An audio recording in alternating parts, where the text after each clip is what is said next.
বিরোধী দল এবং সরকারি দল তার মধ্যে খুব বেশি মতভেদ নেই। অল্প কিছুটা আছে, রাজনৈতিক কুটচাল কিছু আছে, অন্যকে ডাউন করার একটা চেষ্টা আছে। কিন্তু আমার মনে হয় যে বিরোধী দল এবং সরকারি দল মিলে একটা সমঝোতায় উপনীত হতে পারবে, যাতে করে জুলাই সনদের মূল থিমটা বাস্তবায়ন হবে। উভয় দলই চায় এদেশে যেন আবার মাফিয়াতন্ত্রের প্রত্যাবর্তন না করতে পারে, সেই ব্যাপারে তারা সবাই একমত আছে। তো আগামী দিনে সংবিধান সংশোধনের মাধ্যমে চেষ্টা করা হবে জুলাই সনদ বাস্তবায়নের।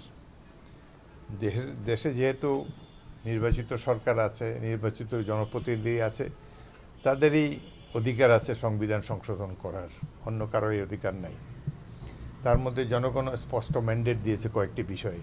সুতরাং আমি আশা করব সরকারি দল এবং বিরোধী দল মিলে সংবিধান সংশোধন করে জুলাই সনদকে বাস্তবায়ন করবে। বাংলাদেশের রাজনীতি খুবই জটিল। এটাকে জটিল করে আমাদের মতো পলিটিশিয়ানরা। সাধারণ মানুষ তারা খুবই দেশপ্রেমিক। 1971 সালে মহান মুক্তিযুদ্ধের মাধ্যমে এই দেশটি স্বাধীন হয়েছে। 71 যারা দেখেনি তারা বাংলাদেশকে মিস করেছে। সে সময় জাতি অত্যন্ত দেশপ্রেমিক, ছাত্র যুবক সকল পেশার মানুষ জীবন বাজি রেখে লড়াই করে দেশটা স্বাধীন করেছে। 71-এর যুদ্ধ ছিল মূলত গণতন্ত্রের জন্য যুদ্ধ, কিন্তু স্বাধীনতা লাভের অব্যবহিত পরেই দেখা যায় যে দেশ থেকে গণতন্ত্র বিদায় নিল। এই দেশে একদলীয় শাসনও আমরা দেখেছি, সামরিক একনায়কও দেখেছি। আবারও গত 16-17 বছরে নির্বাচনের নামে কতগুলো প্রহসন মঞ্চস্থ হয়েছে। আমি নিজেই 2018 প্রার্থী হিসেবে ঢাকার থেকে যখন আমার নির্বাচনী এলাকায় গেলাম, আমার বাসভবনে যাওয়ার পর বাড়িটা পুলিশই ঘিরে রেখেছে। 16 দিন ঘর থেকে বেরোতে পারিনি, এবং সেখান থেকে সন্ত্রাসী নির্বাচিত হয়ে গেল সংসদ সদস্য। এইভাবে বাংলাদেশকে গণতন্ত্রকে ঝেঁটিয়ে বিদায় করা হয়েছিল। অবশেষে জনগণের ত্যাগ তিতিক্ষা, বিশেষ করে ছাত্র যুবক, ছাত্রদের অভিভাবক, তারা সবাই রাজপথে নেমে অনেক ত্যাগ তিতিক্ষার বিনিময়ে আবু সাইদ, মুগ্ধ, ওয়াসিম এদের মতো তরুণরা জীবন দিয়ে দেশে আবার গণতন্ত্র প্রতিষ্ঠা করেছে, এবং মাফিয়া নেত্রী দেশ ছেড়ে পালিয়ে গিয়েছে। এত ত্যাগ তিতিক্ষার পরও অবশেষে একটা বিগত যে তত্ত্বাবধায়ক সরকার ছিল, তারা জনগণের জন্য তেমন কিছু করতে পারে নাই, মূলত তাদের অভিজ্ঞতার অভাবে। প্রফেসর ইউনূস ভালো লোক ছিলেন, পৃথিবী বিখ্যাত লোক, কিন্তু তাদের পক্ষে দেশের মানুষের সমস্যা সমাধান করা সম্ভব নয়। অর্থনীতির সূচক নিচের দিকে নেমে গিয়েছে, এই যে হামের টিকা আনে নেই, বহু লোক জীবন গিয়েছে। এইভাবে অদক্ষ ব্যক্তিদের হাতে রাষ্ট্র পড়লে তখন জনগণের অনেক ভোগান্তি হয়।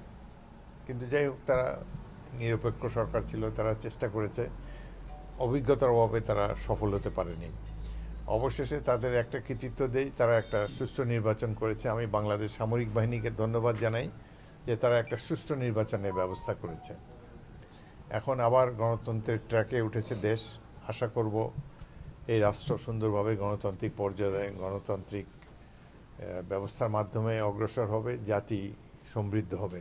আমি তো সংসদের স্পিকার হিসাবে সংসদ সদস্যরা যখন এইসব দাবি তুলবে, এইসব ব্যাপারে নোটিশ দেবে, সেটাকে সমর্থন জানিয়ে সেটিকে যাতে সংসদ গ্রহণ করে, সেই জন্য আমি সাংবিধানিক প্রক্রিয়া অনুসারে, সংসদীয় রীতিনীতি অনুসারে জাতির এই সমস্যাগুলো সমাধান করার জন্য চেষ্টা করব সংসদ সদস্যদের সহযোগিতার মাধ্যমে। সে ব্যাপারে চেষ্টা করব।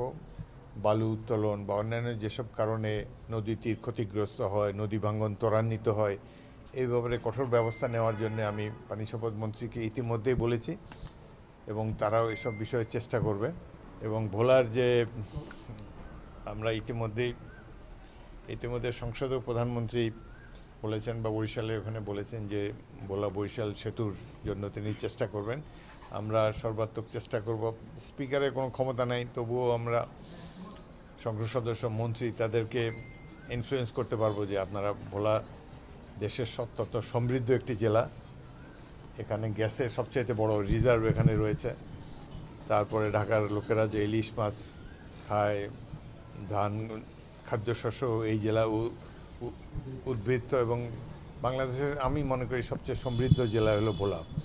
সুতরাং এই জেলায় এই যে একটি ব্রিজের অভাবে মানুষের অনেক সাফারিং আছে, এটা দূর করার জন্য সরকার নিশ্চয়ই প্রয়োজনীয় ব্যবস্থা গ্রহণ করবে।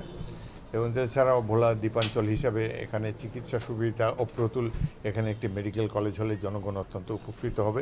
এসব ব্যাপারে সরকার আশু ব্যবস্থা নেবে বলে আমি আশা করি। আগামী পরশুদিন আমি এখানকার কর্মকর্তাদের সাথে মিটিংয়ে বসবো, তখনও বলবো, এখনও আমি জেলা প্রশাসক এবং এসপি তাদেরকেও বলবো যাতে করে এই জ্বালানির ক্ষেত্রে কোনো ধরনের অনিয়ম যেন না হয়, সাধারণ জনগণ যেন জ্বালানি থেকে বঞ্চিত না হয়, এ ব্যাপারে তারাও প্রয়োজনীয় ব্যবস্থা গ্রহণ করবেন।